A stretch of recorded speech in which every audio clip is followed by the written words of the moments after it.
Hello all, welcome. Today we will be covering Secret Service qualified immunity in presidential security situations. As part of this video, we will cover the audio recording of the case and also cover the decision by the court at the end. On October 14, 2004, President George W. Bush was campaigning for a second term and was scheduled to spend the night at a cottage in Jacksonville, Oregon. Local law enforcement officials had permitted two groups to assemble on opposite sides of a street along the president's motorcade route, a group of Bush supporters and a group of protesters opposed to the president's policies. When the president made a last-minute, unplanned decision to stop for dinner at the outdoor patio of the Jacksonville Inn restaurant, the situation changed significantly. The protesters moved to an area directly in front of the inn, which placed them within weapons range of the president with an unobstructed view of the patio where he was dining. The supporters remained in their original location, where a two-story building blocked their sight of and weapons access to the patio. Secret Service agents Tim Wood and Rob Savage directed local law enforcement to move the protesters approximately 2 blocks away from the restaurant. The pro-Bush supporters were not required to move from their original position. After the president finished dining, his motorcade departed along a route that passed the supporters, but took it beyond the sight and hearing of the relocated protesters. The protesters filed suit against the two Secret Service agents, alleging that the agents violated their First Amendment rights by engaging in viewpoint-based discrimination. The legal question was whether the Secret Service agents were entitled to qualified immunity from these claims. Following is the audio recording of the actual court hearing. We'll hear argument this morning in Case 13-11-5, Wood v. Moss. Mr. Gershengorn. Mr. Chief Justice, and may it please the Court. The Ninth Circuit held that individual Secret Service agents could be held personally liable for their on-the-spot decision to reposition a group of about 200 to 300 demonstrators who were within weapons range of President Bush as he made an unscheduled stop for dinner at an outdoor restaurant patio. May I ask a question? So were the pro-Bush demonstrators. In fact, the pro-Bush demonstrators were across the street, pretty much at a diagonal to the president, and they were permitted to remain there the entire time. They had a throwing distance of a bomb or a shooting distance as well. So, Your Honor, the pro-Bush demonstrators were differently situated from the anti-Bush demonstrators in several fundamental respects. With respect to the weapons range, there was a two-story building between the pro-Bush protesters and where the president was dining. It's in stark contrast to the open alley that led down precisely to the 6-foot wooden fence behind which the president was dining, which is where the anti-Bush protesters were. That was after the second move, not the first. No, Your Honor. At the first move, when the president arrived for dinner, the pro-Bush protesters were on the north. The anti-Bush protesters were on the north side of California Street between 3rd and 4th, and the alley that led right down to the restaurant patio was right there.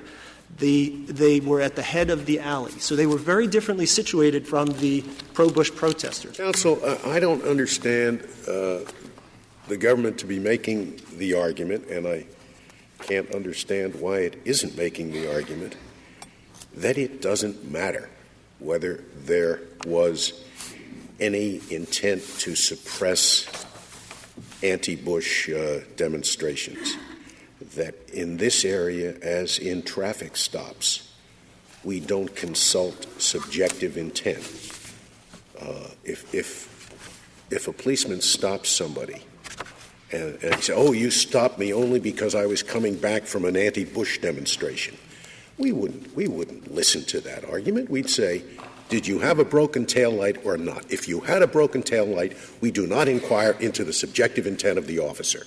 Why is it any different here? Your Honor, I don't believe we are avoiding the argument that Your Honor suggests. You haven't we made don't it? think it's. I think, Your Honor, with respect that we have, our position is that it is not clearly established law that if there were an objectively reasonable. You don't even have to get into that. You don't have to get into clearly established law. It's a very simple case. If you say, was there objectively a reason to move these people? If there was, if you had an ulterior motive that was unconstitutional, we don't inquire into it. Your Honor, we agree with that. We just have framed it as in terms of clearly established law, that if we think along the lines of what this Court said in Reichel with respect to retaliatory arrest, if there is an objectively reasonable basis for the repositioning, such as a valid security rationale, it's not clearly established that the presence of animus would be enough to raise a constitutional. Do you agree with that, Mr. Gershengorn? Because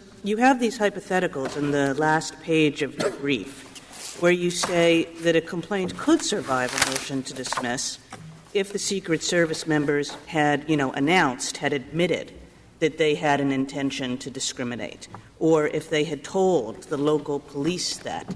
So I took what you were saying there to say if there is evidence of a very clear nature that it was all about animus and it was nothing about security, then the complaint would survive. So, Your Honor, I think that the way we reconcile the two positions is the following.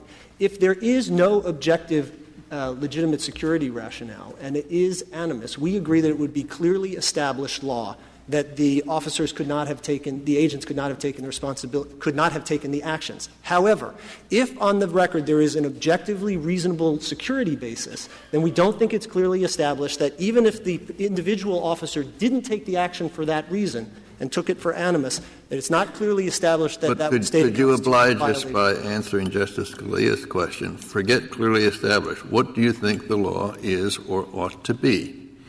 If the only motive for the officer's action, for the Secret Service action, is one based on viewpoint discrimination, but that nonetheless there was an objective reason that could have justified the action, what should the outcome be there as a matter of law? Forget clearly established. We don't think they've stated a constitutional violation in that context. However, what the Court did in Reichel — what does that answer mean?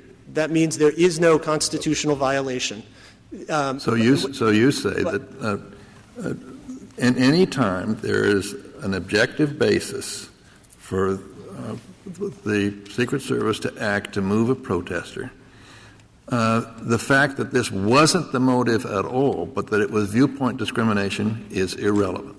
So, Your Honor, I want to — Is that your position or is it not? That is our position, but I don't think that's what we need to win this case. No, I know that, but the reason I think these questions are being asked, my impression is exactly what Justice Scalia said in respect to a Fourth Amendment case against a police stop.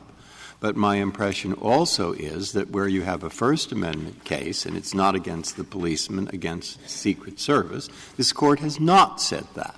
Am I right about that? And the reason that your position, if I am right, is relevant is because I think maybe we shouldn't say that for the first time in a case where the government hasn't even argued it.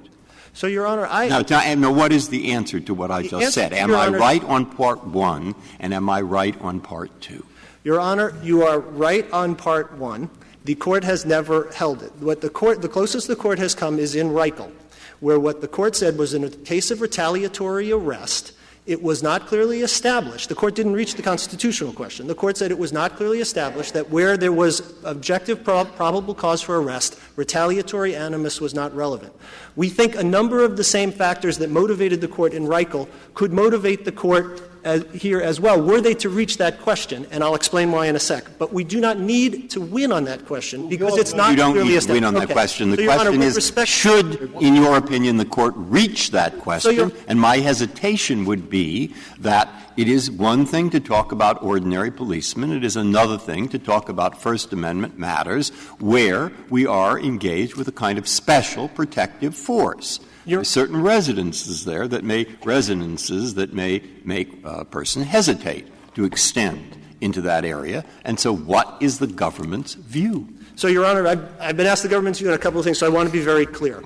The question of what is our position is the position articulated by Justice Scalia. The question of what we need to win, it's qualified immunity. The question of whether the Court should reach the constitutional question, I think our answer would be no, that the parties haven't briefed it, as Your Honor said, that the normal course would be to do what the Court said in Reichel and say that it's not clearly established. But I can't understand why you didn't brief it then. In that case, I cannot understand why you didn't brief it.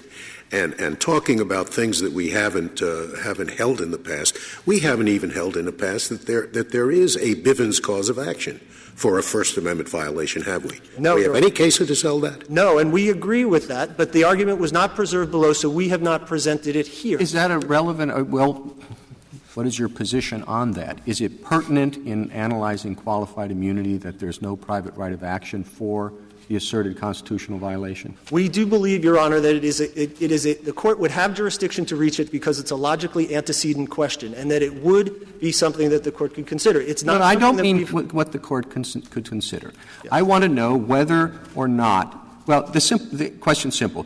Can you not violate the Constitution if there's no right of action against you? Or do you look and say, well, whether there's a right of action or not, it still violates the Constitution? Your Honor, I think that the presence, the Court's hesitant to recognize Bivens and the factors that go into that gave the Court hesitance to extend Bivens to First Amendment claims are relevant to the analysis here. We didn't raise this argument because it wasn't preserved below, but we do think the very same factors that would give the Court pause about recognizing a Bivens actions are the ones that would cause the Court to reverse the Ninth Circuit's decision. Well, on the merits of the case, if you were called to brief the Secret Service, what would you say in response to this question? Do we have any duties under the First Amendment when we are protecting the President with respect to crowds and people that are close to him? Do we have any First Amendment duty? Your Honor, we would, first of all, as the policy, I know Your Honor's asked this, but I just want to make clear, there's a policy that would generally prohibit the Secret Service from doing that, an internal policy. With respect They're to what asking about a law. They say, we want to know what the law is. We're law enforcement officers. Will you please tell us what the law is? I would say, Your Honor, that the law is not clearly established. This Court has never held that the He said that's why we've invited you to lunch, so that you will tell us what the law is. I understand that, Your Honor. And we may yet get clarity. But you actually are arguing that it's not. Could I have an answer to this question, please? Kennedy's question. I think I would have to say in candor, Your Honor, that in part because of some of the discussion we're having, that we think the better view of the law would be if you have an objective security rationale for the action, that the retaliatory animus would not render that unconstitutional. I would have to say that that's not clearly established. Do you think it's not clearly established that you can't discriminate solely? I use the word solely. No security reason, no nothing. You can't discriminate solely on the basis of viewpoint? That's correct, Your Honor. We agree with that. That's constitutionally established. I take that as different from the hypothetical that Justice Scalia No. Let me go step by step. You agree that's clearly established? Yes, Your Honor. All right. What you don't think is clearly established is a mixed motive case. That's correct. That's a different issue. So the question here is this a mixed motive case or not? Your Honor, the other side, I think, is saying it's not, that there was no valid security reason, no objective security reason for this move. And I think our response to that, Your Honor, is we would agree that's clearly established. If no reasonable officer could believe there was a security rationale and it was only on the basis of animus, then it would be clearly established. That's not a mixed motive. Why do you accept the description of that as a mixed motive case? I don't think Justice If you agreed with my hypothetical, the point is it doesn't matter what the officer's motive was. It does not matter. If there's an objective basis for a traffic stop, even if his sole motive was discriminatory, the stop is nonetheless valid. Your Honor, this is not a mixed motive issue. I took Justice Sotomayor to be asking me a different question. If there is no objective security rationale, which takes it out of Your Honor's hypo, then we agree it is clearly established, and we believe this complaint fails because they have failed to satisfy Iqbal. Then don't call it mixed motive. That I don't think is mixed motive. But what Justice Sotomayor was asking was, I thought, something different, which is that whether there is a sort of Mount Healthy but-for causation. And I would say, I just want to be very clear what our position is here. I know I'm being asked on the merits, but just to get out the position on qualified immunity. It is not clearly established that taking viewpoint discrimination into account in a security situation violates the Constitution. It is not clearly established that if there is objective security rationale, even if you act then in animus, that would violate the Constitution. Justice, we agree. Justice Alito's been trying to get a question out, I think. No. It's certainly not your fault. I have this question about the issue that you've been addressing in response to Justice Scalia's question. In the Fourth Amendment context, where it is the inquiry is purely objective, we have case law on what is reasonable suspicion, what is probable cause. Now, if you apply that to a First Amendment case, where it's asserted that there may or may not be a security concern, would it not be necessary for us to identify a degree of suspicion or probable cause that the Secret Service would have to have before before moving people for security reasons? I imagine whenever the president is out in public, there is some degree of risk. You want no risk, keep him in a bunker. So at some point, do you see what I'm saying? The Secret Service has to make a decision about how much information they need before they should move people or change a route or something like that. So the courts would then have to set that standard.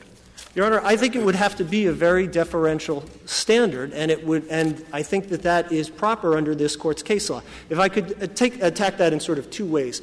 The way the Court addressed this issue in Reichel, we think, is quite parallel to how it would address it in this First Amendment context. What the Court said in Reichel was, first, the existence of probable cause in that case is likely to be an issue in virtually every case. And we think in this situation, the existence of a legitimate objective security rationale, in part because that's what the agents do, and in part because of statute that requires the agency to protect the president, a legitimate security rationale is likely to be in every case, first. Second, what the Court said in Reichel was that it's very difficult to distinguish animus from the proper use of reliance on protected speech because the Court has recognized that it is valid at times to take into account the nature of one's speech in making arrest and other security decisions. And the same would be true here. And we think there's a third factor here, which is important, which this Court has recognized that the physical security of the president occupies a special place in our constitutional structure, as Justice Breyer put it in his Rubin dissent, and that the Secret Service has a special role to play. Would you say that under your view of the case, that there is a First Amendment interest that protesters have, but that it is virtually unenforceable in the context of crowd control? No, Your Honor, we would not say that. We think because it seems to me that if this complaint doesn't survive, nothing will.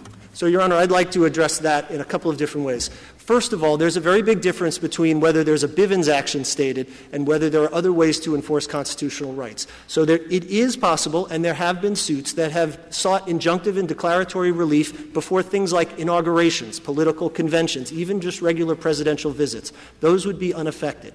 Second, there are situations in which plaintiffs, and there are pending challenges now, have challenged Secret Service policies. For example, a Secret Service policy that that bars certain supports for signs from a parade route. That's being challenged now in the Court.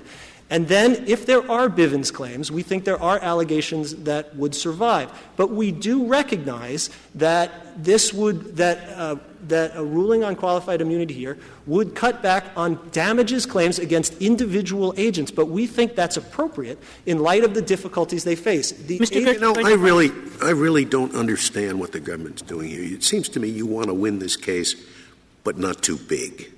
In light of the arguments waived below and the arguments not made here, you want us to find for you, but on the narrowest possible ground. I would think it is in the interest of the United States and the Secret Service to say there are no Bivens First Amendment actions. But you don't make that argument. Didn't make it below. Don't make it here. Likewise, it would be in their interest to say, this is just like a traffic stop. It doesn't matter whether we had a bad motive so long as there was an objective reason. That's the end. But you don't make that argument here either. I really can't understand what the government's trying to do here. Your Honor, we are doing our best to make with the arguments that we have before the Court. We think that the qualified immunity standards that we have articulated and the position on clearly established law we have taken is sufficient for this Court to decide the claim. Although, as I've tried to say, we agree with both of the propositions that Your Honor has said, and in a properly preserved case, we would. Mr. Gershengorn, suppose that we change the facts here, and that both the pro-Bush demonstrators and the anti-Bush demonstrators were in the same place, and they were at the foot of the alleyway, so that there was an objective security rationale, but that the Secret Service members, and they were in all respects the same, except that they had different signs. Some signs say the president is great, and some signs say the president is terrible. And the Secret Service members had only removed the ones with the signs that said the president is terrible. So what would your analysis of that be, both under the clearly established, but also I want you to get to what you think the law is there. All right. So under clearly established, Your Honor, I think we do think that that would make a plausible case that the agents acted without a valid security rationale because they moved the well, I think you're changing my hypothetical, or let me just explain my hypothetical. I put them both at the foot of the alleyway because that meant that both have a straight shot, that they can throw a grenade into the patio, which is, I take it, what the nature of your objective security consideration is. Right. So that's true of both of them. But you only move the ones that say the president is terrible. So we would say, Your Honor, first on clearly established, that it is not clearly established that the agency couldn't do that. But we recognize that the court is concerned about that situation where an agent has an objective security rationale but acts solely on the basis of animus. And I think it would support that kind of inference. But I would urge the court to think, as it thinks about it, about the flip case, which is an agent who has an objective security rationale. Just tell me what your answer to that case is. The answer is it would not be clearly established. And do you think it would be unlawful? Forget clearly established. The government's position is, although we haven't briefed it in this case, the government's position would be the one articulated by Justice Scalia. But we recognize that is not something that the court has yet held. I don't think that's responsive to Justice Kagan's hypothetical. Justice Scalia's hypothetical, there is an objective reason for stopping the car. It's violating traffic regulations, which is the broken taillight. I understood my colleague's question to be, there is no objective security rationale. I'm sorry. I had understood it differently. Did you believe — I thought you were saying there was an objective — I'm saying both can throw a grenade into the patio area, but in fact you only remove the people who have the anti-president signs. So I took notwithstanding that the security consideration applies to both equally. So I took that to be that there is an objective security rationale, and I think in that situation we would say that it's not clearly established, but that we believe that the better answer is the one from Justice Scalia because there's an objective security rationale. Well, no, I thought the question was there's no differential security rationale. In other words, maybe it's not the question my colleague asked. No, I'll ask it. Okay. Let's say you have to move the president in an emergency situation. You've got two options: go through the anti-Bush crowd or go through the pro-Bush crowd, and you got to do it right away. Is it a justified security rationale to say that we think it's more likely that it'll be problematic if you evacuate the president through the anti-Bush crowd than through the pro-Bush crowd?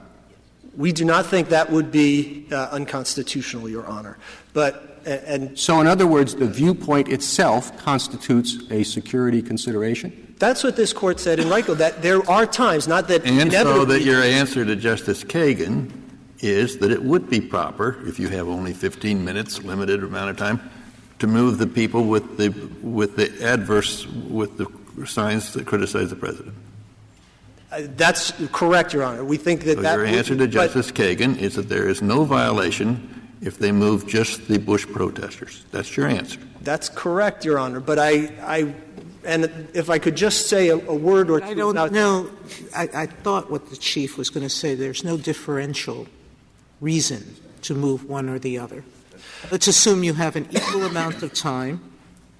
You can get everybody moved, and you just are choosing to move the anti-Bush demonstrators. Your Honor, I understand that this is an unattractive hypothetical for the government's position. And if I could explain why, nonetheless, I think it's the right answer, because the flip side is if you have an agent who has a legitimate security rationale and is going to move against somebody who's hostile, who's showing a message that's hostile to the president, you don't want that agent to hesitate. That's what this court said in Hunter. The court said in Hunter, there are times when we don't want a reasonable official to hesitate before he acts, and nowhere is that more important than when the specter of presidential assassination is in order. But I want to be crystal clear that we don't need that. I think I've said that before, but I just want to make sure that we don't need that to win. It just has to be clearly established. Suppose I add to my hypothetical, and I say, and the Secret Service goes to the local police and says, doesn't talk about grenades at all, and really just says, we have got to get these anti-president people out of here because they're annoying the president. Let's do it right now. And that's what they do. I think, Your Honor, that at some point you would cross over into a position where you would say there is a real question about whether there's an objective security rationale, and we would be in the situation. There is one in a sense of, as we look back, we can see that there's an alleyway and that somebody could have a grenade, but there's evidence that that's not at all what was in the heads of the Secret Service members. Your Honor, I recognize that is, as I said, I think that is the hardest case for us, and I recognize that's why Your Honor posed it. But I urge Your Honor to think about from the flip side, which is if you adopted the rule that Your Honor's question would, not attributing to you, but might lead one to adopt, that the result is an agent who has a legitimate security rationale but is operating against people who are expressing a viewpoint must hesitate. And I think it's important in this context to remember that what we have are Secret Service agents who are making on-the-spot judgments while protecting high-level We understand that, and I think that that's the problem, and I think you're being sort of picked at for this reason in my mind, and I don't know if you have an answer to this. No, everyone understands the importance of guarding the president in this country. Everyone understands the danger. You can't run a risk. At the same time, no one wants a Praetorian guard that is above the law, and we have examples of history of what happens when you do that. So everyone is looking for some kind of line that permits the protection but denies the Praetorian guard. And if you have anything to say that we're immersed in details about how to get to that general objective, I would love to hear it from either side. Your Honor, very briefly, then I'd like to reserve. I think the simplest way to reserve it is actually to resolve this is to hold that it's not clearly established that it's a mixed motive case. It is not clearly established that the situation Justice Scalia posed would be unconstitutional, and that under Iqbal, that the plaintiffs have not alleged what they would need to allege under clearly established law, that it was the sole motive for their actions and there was no objectively reasonable security rationale. I'd like to reserve the balance, Your Honor. Thank you, counsel. Mr. Wilker? Mr. Chief Justice, and may it please the Court. The plaintiffs have pled a plausible claim for intentional viewpoint discrimination in violation of core First Amendment principles. We've done so for three interrelated reasons, and we've pled it as a sole cause. This was solely the cause, not security rationale, but the sole cause of the move here was the viewpoint being expressed. Would you have taken the same position if all there had been was the first move, that is, the move to 4th Street? Then there would have been about an equal distance from the pro-president demonstrators. I think that would be a more difficult case for us to prevail because we wouldn't have one of the prongs on which we rely, which is the disparate treatment, as one of the factors we rely on to establish the inference of intent. So then would you say that you would have no tenable case if they moved them just the one street over, so they wouldn't be in a position to throw a hand grenade to the patio? I think as a practical matter, we would likely not have as tenable a case as we did. If, in fact, the only reason for the move was the officer's intent to move the anti-Bush demonstrators further from where they were so that they could be heard less well, that would, in our view, state a claim for relief. It would be a more difficult claim because we are trying to establish intent, and we're trying to establish intent from the inferences from the various facts that occurred that evening.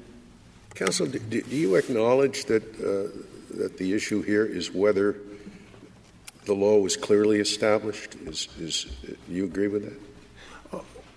I think we believe the law was clearly established by the I'm not saying whether you precedent. believe it. Is that if you find it wasn't clearly established, do you lose, is what I'm saying. Well, I think this Court's qualified immunity precedents make that Say clear. that. Okay. Now, how can it be clearly established if we have never held that there is a Bivens cause of action for a First Amendment violation? We've never held that. How can you possibly say that the violation here is clearly established? I think you can, Justice Scalia, find from this Court's decisions in its viewpoint discrimination holdings, like Rosenberger, like R.A.V. v. St. Paul, like Pinette, where the Court has clearly made it clear that viewpoint discrimination is a pernicious form of it is pernicious, but is there a Bivens action for it? The Constitution does not create a cause of action for this. 1983 doesn't cover this. We invented it out of nothing. And we have not extended that to First Amendment violations up to now. Up to now, and that argument was not made below nor preserved. Well, regardless of whether it was made below, it certainly goes to the argument that was made below and here, that the violation here was not clearly established. Well, I think it's different to say whether or not there's a remedy for the violation as to whether the violation was clearly established. The violation was clearly established. Whether or not there's a remedy for that violation under Bivens is a different question. That's a good point. Mr. Wilker, let's say something happens back in the patio area where you're the head of the Secret Service detail. You've got to evacuate the president right away. Do you go through the anti-Bush crowd or through the pro-Bush crowd? You got to decide right now, quickly. No, I'm serious. You have to make a split-second decision. Which way do you go? I think whichever way provides the clearest egress. No, they're both the same. I thought that was one of your propositions, that there's no way to distinguish there. It's too late. You've taken too long to decide. It's a serious point. You've got to decide like that. But that's not the position the agents were in on October 4th. No, I know, but if we're trying to decide whether viewpoint can ever be a security justification, we have to consider all of the possible situations. So again, if you have to decide right now, do you go through the anti-Bush crowd or the pro-Bush crowd? Guns are going off, explosions, which way do you go? I truly don't know the answer to your question because I'm not a security expert. I don't know where the guns are coming from. You're the farthest thing from a security expert. If you don't know the answer to that one. That's actually not much of an answer for lots of reasons, but the most, if you don't know, how are we supposed to know? Because that's not the issue that's presented to this Court for decision today. This is not a case in which the Secret Service made a split-second judgment as to which evacuation route to take with the President. Well, but with respect, my point is that we do have to adopt a general principle, and if we say viewpoint can never be a consideration, then you have to say, when there's an emergency going on, it's just as likely there'll be a problem if we go through the pro-Bush demonstrators or the anti-ones, which seems to me to be on its face implausible. Well, in the context of an emergency, there may be a different rule than there would be in the context of a considered decision to take viewpoint into account in making a decision, which is what we have alleged here. So then you think there may be situations in which viewpoint alone may be a security consideration. There may be, and I think if there were individuals directly in proximity to the President, not 90 feet or 80 feet away, but directly, could the Secret Service take into account? I think that's what this Court said in Reichel, is that the Court can take into account where it's said in the proximity of the President, or in that case, the Vice President. Mr. Wilker, do you concede that looking back on this, just in a hindsight kind of way, that there is an objective security rationale here, that they're standing at the foot of the alleyway, that you could throw a grenade into the patio area?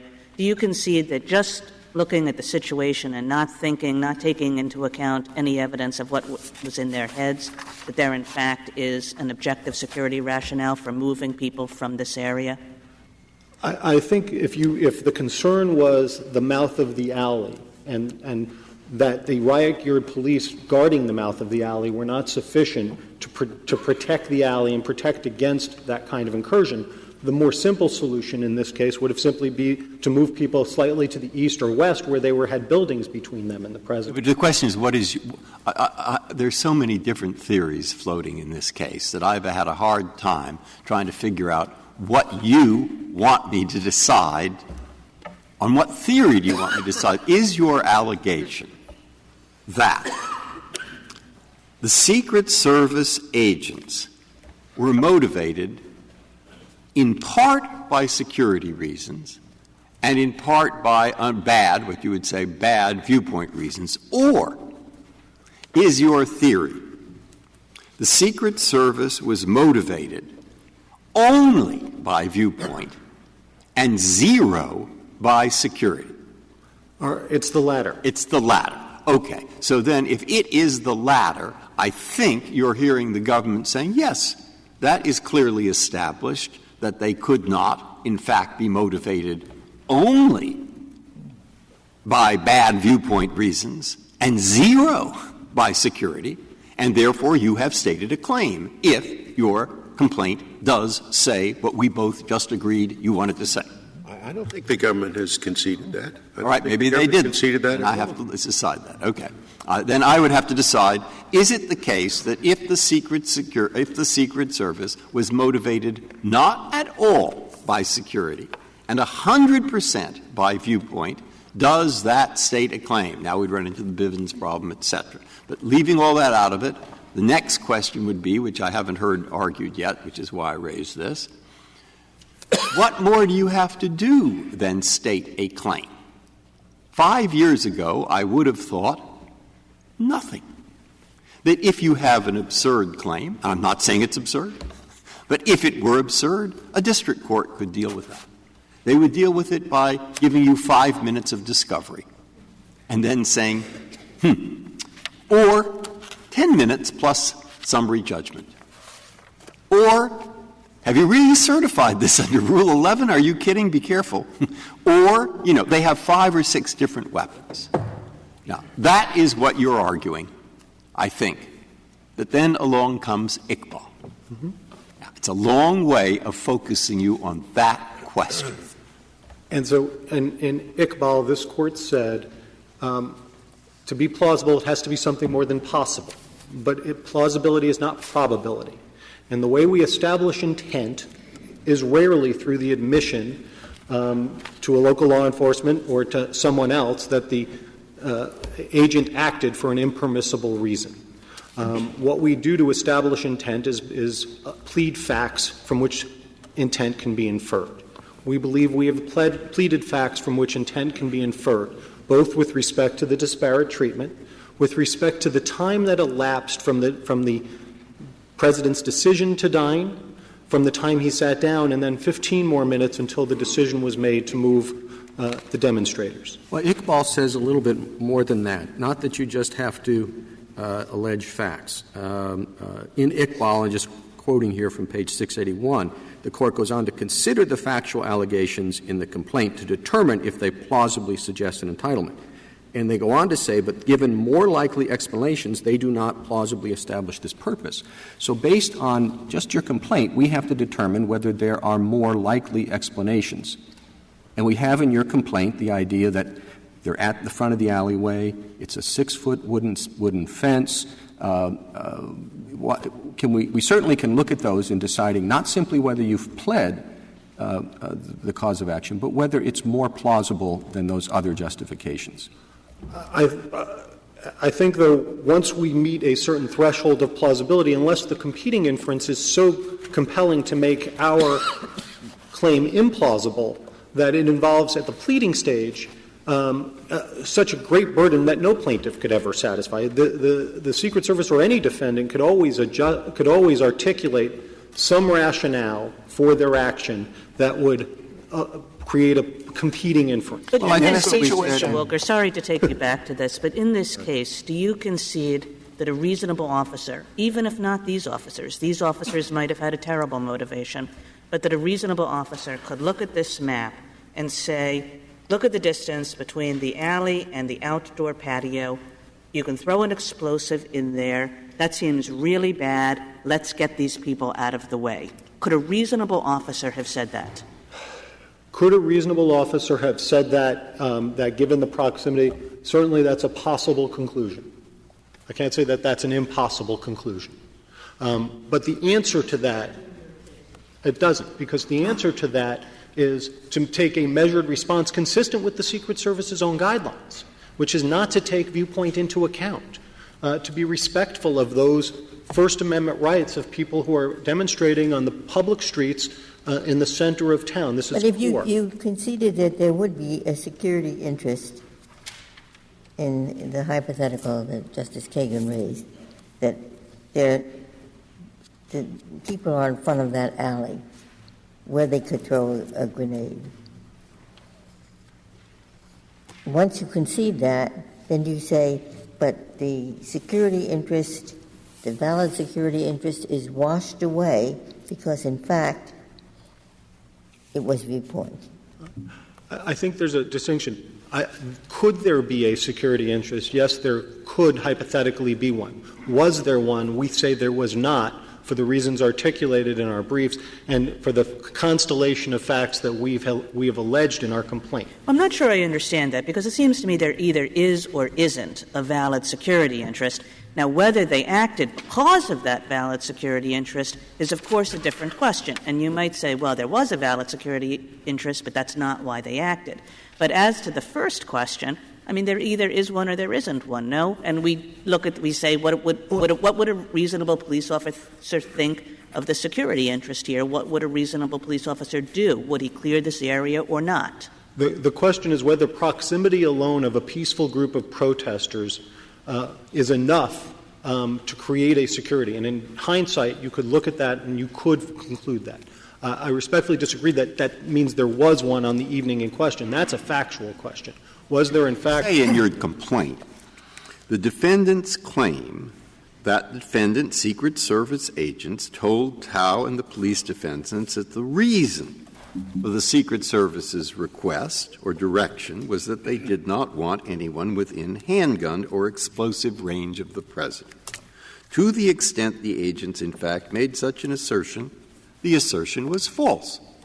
And the defendant, Tao, and police defendants knew or should have known that it was false. So you think it's false? They think it's true. That's called a dispute of fact. Mm-hmm. And the normal circumstance is that the judge has various weapons at his disposal, legal weapons, to try to prevent courts' time being wasted, officers' time being wasted, and others' time being wasted on factual allegations that are unlikely to be true. That was true before Iqbal as well as after. That's your position. Well, is that right? Yes and no. I mean, I think unlikely may be the wrong word. In this case, in court in Swierkiewicz said it doesn't matter whether the case — it's not a question of whether the case is likely to be proven true. The question is, have you pled enough? Now, clearly that preceded Iqbal. But Iqbal didn't purport to change that calculus. Ultimately, we are still at the pleading stage. We believe we have pled enough facts to create a basis for the inference of intent. Well, what about the situation which is similar to your case, but not exactly similar? Not exactly the same. That you don't plead any evidence of direct intent, any direct evidence of intent on the part of the officers. But you have two groups, one's pro, one's anti, and the officers put one group one place, one group the other place. Now, the distance from the president to the two groups is not the same. One is somewhat closer, one is somewhat farther away. The things that are in between the group and the president are different. Maybe in the group that's further away, you might think the things are one might think that there are fewer obstructions, maybe there are more obstructions on the other side. So you plead that the placement of the anti-group was less favorable than the placement of the pro-group. And is that enough? We acknowledge that's not enough under this Court's precedent. We do need to allege personal participation and intent. We understand you plead intent. Would you be, if you pled intent, based just on the disparate impact, would you be in violation of Rule 11? I don't think we'd be in violation of Rule 11. I don't know that under Iqbal that would be enough. I think prior to Iqbal that would have been enough. Well, what more would you need? I think you need other evidence from which you can infer an intent, and we've pled other evidence. One is the time that elapsed from the time the decision was made, which lessens which suggests and supports the inference that it wasn't a security-based determination, but in fact was based on viewpoint animus. Just to make sure, we're talking about 15 minutes? We're talking about both. Between when and when? Okay. So we're talking about the time the President made the decision and the initial security arrangements were made approximately at 7 o'clock. Right. Then the President sat down at approximately 7:15, and then another 15 minutes elapsed before the decision is made to move the anti-demonstrators. They first cleared the alley, right? Yes. And then the movement that you're concerned about. Right. Now, doesn't it make sense, just hypothetically, if you're the Secret Service agent, you suddenly have this challenge dropped in your lap at the last minute, you say, okay, here's the thing. First thing we got to do is clear the alley, right? Because that's right up against where he's standing. So you take care of that. You clear the alley. Then, after you have more time to assess the situation, you say, okay, now we got to get these people who are at the foot of the alley. We got to move them. In other words, they had to act not in an emergency situation, but reasonably quickly. And they did it step by step. And we understand that's the competing inference that the government has offered here. We respectfully disagree that on the facts that we've alleged, that's so compelling that it renders our allegation implausible. But here's where we get back to Iqbal. It doesn't have to be so compelling. It simply has to be more likely, is the quote from Iqbal on 681. And it has to be an obvious alternative explanation, and that's enough no matter what you've alleged. Well, we rely on the language elsewhere in Iqbal, which we think has to be read together, which is plausibility doesn't mean probability. And so if the contention is that if there's a more likely explanation, ours is then we're being held to a probability standard that this Court said we weren't being held to on a pleading standard, and which we would suggest to the Court is not consistent with Rule 8, with a short and plain statement of the claim. Again, we haven't had an opportunity to develop a factual record here. How do you do that? Because I want to follow up on just what the Chief Justice said. Imagine that what he just said is the real case. You have a client, imagine, who's quite sincere, absolutely sincere, and really feels he was very badly treated, and you can sign a Rule 11 statement. But suppose that the facts are just what he said. Then suppose that Iqbal were not the law. Forget Iqbal for the moment. Now, you got my hypothetical. I think so. All right. What weapons does the district judge have, which I have so blithely been assuming, to prevent a waste of time by the Secret Service, a demoralization of the service leaning in the direction of being overly careful and therefore risking the president? What procedural weapons does the present law, absent Iqbal, give him to dispose of a case quickly without disturbance if the true facts are what the Chief Justice said? Well, I think there has to be some opportunity to develop a factual record, and the trial courts have ample authority to control discovery under the rules of civil procedure. So discovery is your answer, and of course it is. You've got allegations that are going to go to trial. The first thing you're going to do is file interrogatories. You're going to file requests for admission. You're going to file discovery requests to the Secret Service. And the district court's going to have to allow some of that, isn't he, if he's allowed your allegations to go forward? I think the court would have to permit us to engage in some discovery of the agents regarding are there reports of the events of the evening? Do they admit certain facts or deny them? Or should we have an opportunity to take brief depositions of the agents? Sure. And I think those are appropriate steps. That's not full and unbridled discovery. The rules already limit discovery to a certain degree. They play presumptive limits on depositions. What about the first thing you'd want to I say the first thing you'd want to know is whether this was a departure from established policy. So the first question, if I were drafting interrogatories, would be, what is your policy with respect to moving demonstrators at a presidential event? What do you do? And I can see the Secret Service saying, well, that's kind of a bad thing to make it public, because there are people out there who want to kill the president. And if you go through your discovery, say, this is how we look at that situation, this is what we do, that gives people a guideline for how to break through the security arrangements. Well, the trial courts, the district courts also have ample authority to enter protective orders. There has been no assertion that the information that would be required here, and we don't know because we haven't gotten to that stage, and I think it's premature to get to that stage, whether there would be any claims of secrecy that would limit what we could or could not do in the context of discovery. But those are matters that can be best addressed by the district court in the first instance and can be addressed by the normal and appropriate means that district courts use all the time to address sensitive information when it's presented as part of a lawsuit in federal court. Well, what happens if a district court does allow discovery of things that the Secret Service thinks are confidential? Now, how far should demonstrators be away from the president? How high must a fence be before we think that it provides security against a thrown object? Suppose a district court allows discovery of all of that. What are they supposed to do? They have to file a mandamus petition with the Court of Appeals and have the Court of Appeals try to persuade the Court of Appeals to review a discovery order? I think that ultimately is one remedy, and it's a remedy provided for in our system whenever we have an issue in which sensitive information may be involved in connection with a federal lawsuit. It's not an answer to say that simply because there might be some information that the Secret Service would rather not share that should stop us in our tracks to begin with. Those are the kinds of determinations that a district court should be trusted to make in the first instance, and which district judges make every day in this country. There was, in Judge Berzon's opinion, she seemed to think that it was very important that when the president got into the motorcade to leave, only one side had access. So, leaving aside what happened when the group was moved, would you take the position that not moving them back before the president left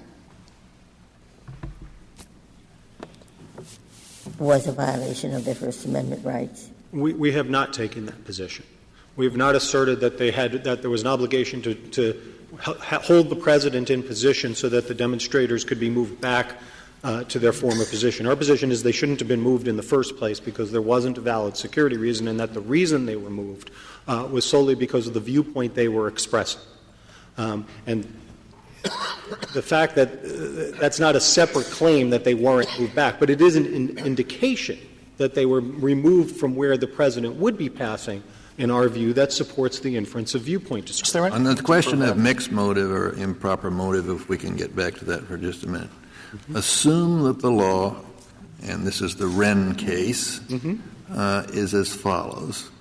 If there is improper motive for an arrest, but that there was an objective basis that would have made the arrest and that did make the arrest reasonable, there is no violation of the Constitution.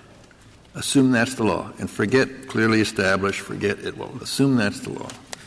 It seems to me that for you to prevail, you have to say we should make a First Amendment exception because the First Amendment is so important, or that there has to be, in another context, an amendment for racial profiling.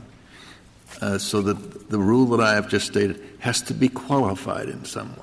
It seems to me you almost have to say that in order to prevail in this case. I would suggest to you that Wren is the exception. That Wren, in the Fourth Amendment context, that says if there's an objective basis, I think that's reflected in Reichel. But as the Court in Iqbal noted, in the First and Fifth Amendment context, at least in the context of state actors, the Court has held that invidious intent is a basis for liability. Intent to violate those constitutional rights is a basis.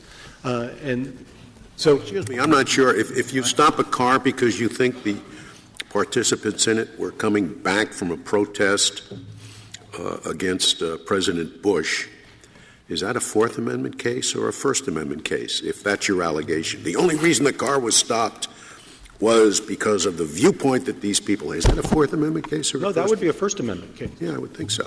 And you think that So long as you make that First Amendment allegation, it doesn't matter if you have a broken taillight. I think for the terms of the First Amendment claim, it wouldn't matter if the circumstances demonstrated and created a basis for that inference of intent. Well, just out of curiosity, was there anything to prevent someone from leaving one of these groups and going over to the other group? There was after the president made the decision. The allegations in the complaint state that the local law enforcement restricted movements between the two groups after the security perimeter was established. Somebody couldn't have just walked away and taken a circuitous route and gone to the other group? That would have been — the police would have stopped them from doing that? Is it theoretically possible that they could have taken a large enough circle around there? I think that is a theoretical possibility. But the police did, in fact, stop movement across 3rd Street. One of the factors that we haven't addressed today is the Secret Service's actual policy and practice that we've alleged in our complaint. And that plausibly and convincingly supports the inference of intent here. We've alleged not less than 12 other incidents during the first 4 years of the Bush administration in which Secret Service agents were involved in viewpoint suppression activities. Now, we haven't proven those, but we're at the complaint stage. That allegation, along with the official policy of the Bush White House to suppress dissent at presidential appearances, also supports the inference that these officers were acting for a viewpoint suppressive reason. I suppose you would then seek discovery with respect to those 12 other episodes, because you're saying those are viewpoint discrimination. How can you decide till you know the facts of those? We would seek certain limited discovery with respect to those incidents to see if they bear out the allegations that we've made. Same range of things we talked about earlier: interrogatories, requests for production, discovery, and with respect not just your case but to the 12 others. To the extent that Secret Service denies that those allegations or that these officers deny those allegations in an answer, which we haven't yet seen. You wouldn't seek limited discovery. You would seek unlimited discovery. You might get only limited discovery, but I'm not sure I would seek unlimited discovery, because then I might be overburdened with material that would have no relevance to the case. What we would seek is information sufficient to draw conclusions about those events and whether they are sufficiently similar to support the inference we would seek to establish in this case that these agents acted with the intent we've alleged they acted with. The sole intent. If there are no further questions. Thank you, counsel. Mr. Gershengorn, you have 4 minutes remaining. Thank you, Mr. Chief Justice.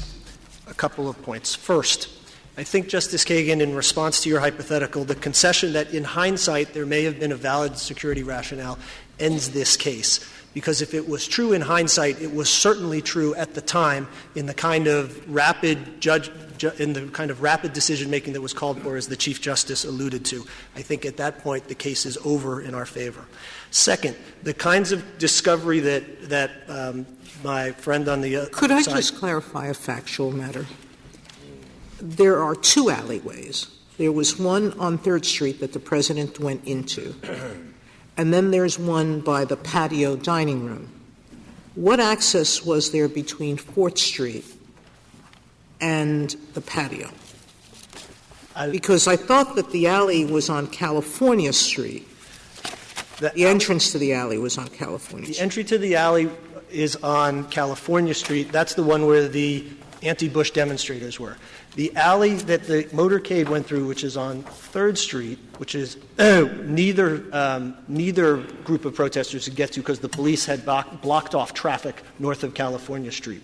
So that there no protests, no demonstrators could get there at all. If I could return on the discovery point, the discovery that my colleague has suggested he would seek is exactly the nightmare scenario that the Secret Service fears. It's exactly what qualified immunity is designed to prevent. When there's a legitimate security rationale, discovery into what the agents were thinking, what the Secret Service's policies for, is exactly what there shouldn't be. It's exactly what the court said in Hunter that it didn't want, which is agents hesitating before they did their job. Mr. Gershengorn, suppose it's originally set up by the police. The motorcade is coming down. Each side has roughly equal access. Then the Secret Service comes along and said, clear the anti-Bush demonstrators. Suppose that those were the facts. Would there be a valid Bivens claim? Your Honor, the question would depend on whether there was a valid security rationale. I think in the context of a motorcade... rationale is just it's more likely that the people who are against the president will be harmful to him than the people who are for him. Your Honor, I think that would be a much more difficult case in the context of a motorcade where the security of the president is much different than when the president is on an outdoor patio separated only by a small fence. And I do think that is one of the major differences between where the treatment of the pro-Bush protesters, the anti-Bush protesters here, is that an allegation that could be based on differential treatment because the pro-Bush protesters were in position to see the motorcade when it left, and therefore, as the complaint alleges in paragraph 55, that somehow undermines the agent's security rationale for moving the anti-Bush protesters during the meal. It just doesn't wash. And if I could turn just very quickly, Justice Breyer, to your suggestion that the district court could control discovery. That's exactly what the court rejected in Twombly, exactly what the court rejected in Iqbal. As a practical matter, once that door is opened, the agents lose the security and peace of mind that they need, and they're subjected to the very burdens they shouldn't be subjected to. And then if I could just close with a quick point on the Iqbal. We don't think under the allegations here, as the Chief Justice pointed to the key passage in Iqbal, that these allegations are any more than consistent with the obvious alternative explanation. I've addressed the pro-Bush protesters. The diners are very differently situated for a security perspective because they had no anticipation of seeing the president, and the Secret Service could screen additional folks coming in. It's very different from a crowd outside an alleyway. The advance manual that the other side points to supports us, not them. What it said is... You can finish the sentence. What it says, Your Honor, is that security concerns are for the Secret Service. If it's a political concern, that's for the advance team. Thank you, counsel. Counsel, the case is submitted. That concludes the audio recording of the court proceedings. The Supreme Court reversed the Ninth Circuit in a unanimous 9-0 decision. Justice Ginsburg delivered the opinion of the court, holding that the Secret Service agents were entitled to qualified immunity.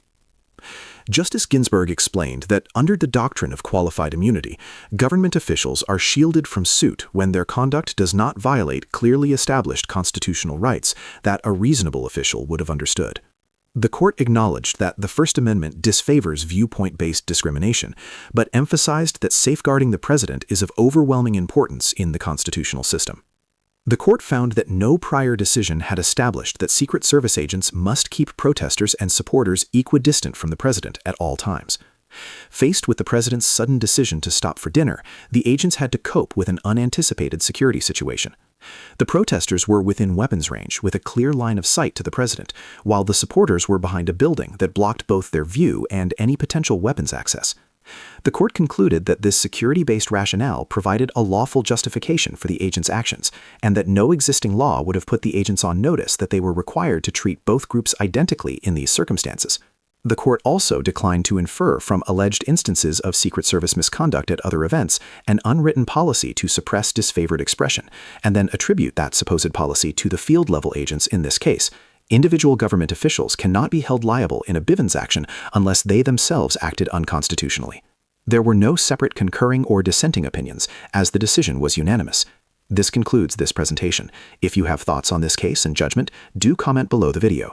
Also, to receive notifications of future cases, be sure to subscribe to the channel. Please share the channel link with your friends and peers that you think may be interested or benefit from it. Thank you.